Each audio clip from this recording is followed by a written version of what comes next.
ये आंसू, ये चीखें उन बच्चों के लिए है जिनके बरसों की तपस्या, रातों की नींद और आंखों के सतरंगी सपने भ्रष्टाचार की दीमक और शिक्षा माफियाओं के गंदे खेल की भेंट चढ़ चुकी है।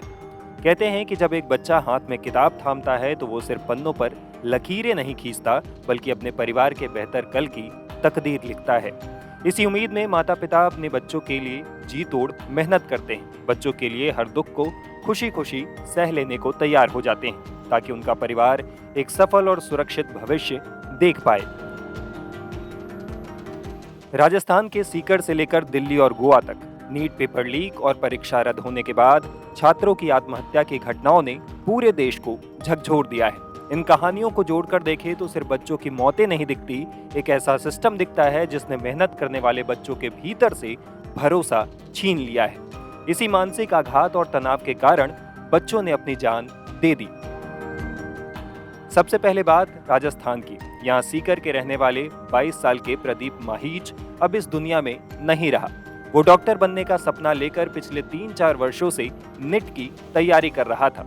इस बार की परीक्षा के बाद उसे उम्मीद थी कि डॉक्टर बनने का उसका सपना पूरा हो सकता है, लेकिन परीक्षा रद्द होने की खबर ने उसे भीतर से झकझोर दिया।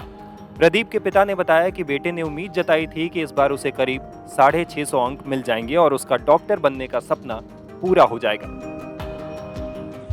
प्रदीप कितने टाइम से कर रहा था यहाँ तैयारी? 3 साल। और कौन कौन था? उनकी सिस्टर बड़ी है, एक वो कुत्ता। दोनों साथ रह रहे थे? कहाँ रह रहे थे? ये जलदारी नगर में प्राइवेट रूम लेके रह रहे थे। तो पढ़ाई कितने टाइम से कर रहा? क्या की तैयारी कर रहा था? नीट की। किस तरह का पेपर रहा वो पहले उसका? पेपर इस बार टॉप रहा उनका। तो कितने क्या कुछ है वो उनके 650 प्लस थे। तो अब क्या क्या कारण है? डिप्रेशन हो रहा? डिप्रेशन में तो सर वो पेपर लीक होने के बाद में हुआ है वो। तो अब क्या कुछ मांग है आपकी? कुछ क्या कहेंगे? रिपोर्ट वगैरह दी है पुलिस को? रिपोर्ट वो बॉडी लेके पुलिस लेके आई थी यहाँ। कितने बच्चे हैं? बच्चा एक। आप क्या करते हैं? मैं तो मजदूरी का काम करता हूँ। कितने साल से कर रहे हैं? या 3 साल। अब बात गोवा की। यहाँ मडगांव में 17 साल के एक नीट एस्पिरेंट ने अपनी जान ले ली। मीडिया रिपोर्ट्स के मुताबिक सुसाइड से पहले उसने लिखा था कि वो प्रतियोगी परीक्षाओं में हिस्सा नहीं लेना चाहता। छात्र के पिता रेलवे गार्ड की नौकरी करते हैं। नौकरी से लौटने पर उन्होंने ही सबसे पहले लड़के के शव को देखा। घटना के बाद आम आदमी पार्टी के राष्ट्रीय संयोजक अरविंद केजरीवाल परिवार वालों से मिलने भी पहुंचे। अभी हम इनके परिवार के लोगों से मिले। सिद्धार्थ हेगड़े के, जो 17 साल के थे और उन्होंने अभी 2-3 दिन पहले खुदकुशी कर ली। वो बहुत ज़्यादा स्ट्रेस में थे, उनके परिवार के लोगों ने बताया। मैं युवाओं से यही कहना चाहता हूँ कि इस तरह का कोई भी कदम कर लेना ठीक नहीं है। उन्हें अपना, मेरे पास कई जगह से खबरें आ रही हैं कि कई बच्चे नर्वस ब्रेकडाउन हो रहा है, कई बच्चे बहुत ज़्यादा डिप्रेशन में हैं। तो मैं सभी बच्चों से ये कहना चाहता हूँ कि आप युवा हैं, इस देश की उम्मीद हैं, और आप लोगों को इस तरह का कोई भी एक्सट्रीम स्टेप नहीं लेना, संघर्ष करना है। जीवन संघर्ष का ही नाम है और हम सब लोग मिलके इसका समाधान निकालेंगे। तो आप कोई भी प्लीज़ आप अपने आप को सब लोग संभालिए। कोई डिप्रेशन में नहीं जाएगा, कोई नर्वस ब्रेकडाउन नहीं करेगा। सब लोग मिलके संघर्ष करेंगे और इसका समाधान निकालेंगे। अगर साल दर साल बार बार नीट के एग्ज़ाम कैंसिल हो रहे हैं तो सब जाहिर तौर पे कोई छोटे मोटे लोग शामिल नहीं हैं। इसमें बहुत सारे लोग, बहुत बड़े बड़े लोग शामिल हैं। कल जब एक व्यक्ति पकड़ा गया, उसे जब पुलिस ले जा रही है तो उसे वो खुद ही कैमरा में लोगों को बोल रहा है कि आप छोटे छोटे लोगों को क्यों पकड़ रहे हैं, बड़े लोगों को क्यों नहीं पकड़ रहे हैं। तो बड़े लोगों को कैसे पकड़ा जाएगा, क्योंकि बड़े लोग, सारी मशीनरी बड़े लोगों के कंट्रोल में है। तो युवाओं को इसके बारे में आंदोलन करना पड़ेगा, तभी इसका कुछ समाधान। जो पकड़ा गया है वो बीजेपी के लीडर है, वो आप उसके मैं तो बार बार बोल ही रहा हूँ कि इसके अंदर जो भी पेपर्स कैंसिल हो रहे हैं बीजेपी की सरकारों में हो रहे हैं। नीट के पेपर कैंसिल हो रहे हैं, उसमें पता चलता है कि बीजेपी की लीडर्स शामिल हैं। तो इसमें सीबीआई भी क्या करेगी? सीबीआई तो बीजेपी की सरकारों को रिपोर्ट करती है। तो सीबीआई को जो जांच दी है, इस जांच पे किसी को कोई भरोसा नहीं है। सीबीआई तो इस पे लीपापोती करके सबको छोड़ देगी। 3-4 महीने में सारे छूट जाएंगे और फिर अगले साल नीट का पेपर फिर लीक हो जाएगा। फिर से लाखों बच्चों का भविष्य फिर से खराब हो जाएगा। तो इसके अंदर सबसे टॉप के ऊपर जो लोग बैठे हैं वो लोग इसके अंदर सीधे सीधे शामिल हैं। उनको अगर सज़ा दिलवानी है, अगर अपने लाखों युवाओं का भविष्य बचाना है, तो हम लोगों को मिलके सड़क पे उतर के इसके खिलाफ आंदोलन करना पड़ेगा। जो टॉप पे लोग इसमें शामिल हैं, जिन्होंने लाखों बच्चों का भविष्य बर्बाद किया है, उन लोगों को कड़ी से कड़ी सज़ा दिलवानी होगी, तभी कुछ निकलेगा। इसके अलावा दिल्ली के आजादपुर इलाके में भी एक छात्र ने अपनी जान ले ली। मृतक के परिवार वालों को संदेह है कि नीट परीक्षा रद्द होने के कारण उसने ये कदम उठाया। घटना सामने आने के बाद दिल्ली आम आदमी पार्टी के प्रदेश अध्यक्ष सौरभ भारद्वाज परिजनों से मिलने पहुंचे। दिल्ली के लालबाग इलाके में आए हैं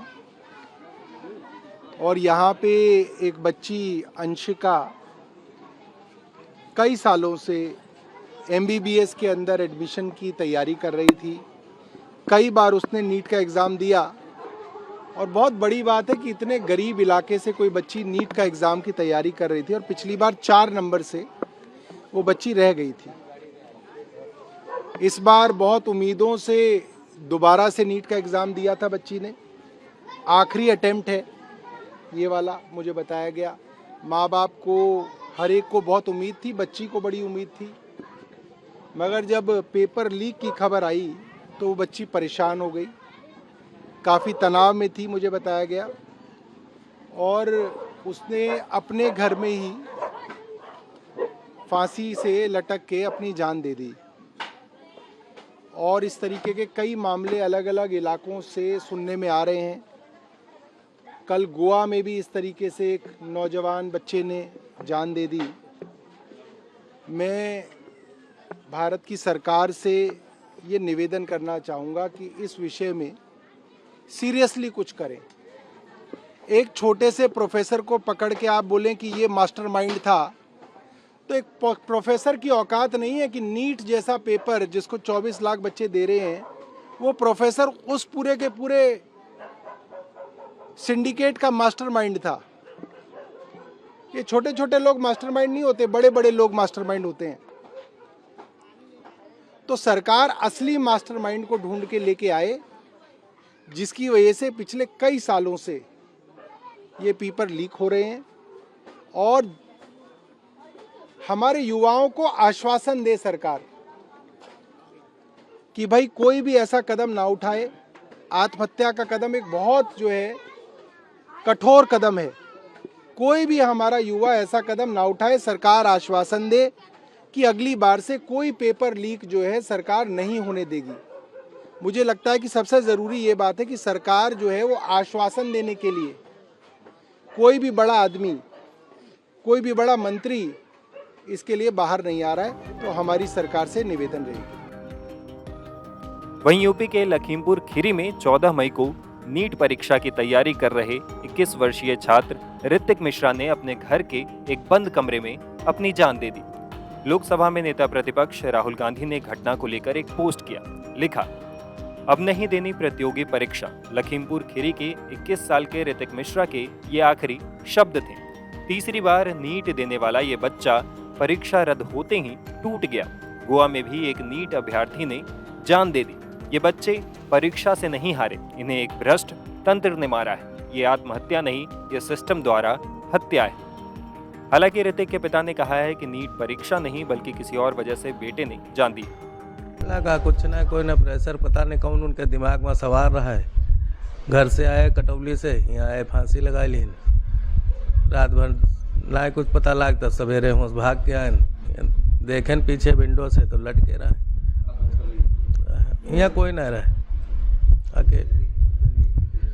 तैयारी वारी कुछ नहीं भैया, वो सब पिछले साल तैयारी की, कुछ नहीं हुआ ना, आपकी नहीं कुछ नहीं। कोई मतलब पेपर का नीट के कोई उनके प्रेशर कुछ कोई दबाव नहीं रहे, कोई दबाव नहीं, कुछ नहीं। उनके कौन निजी कारण रहे, का रहे, भगवान मालिक हैं, हम नहीं समझ पाए।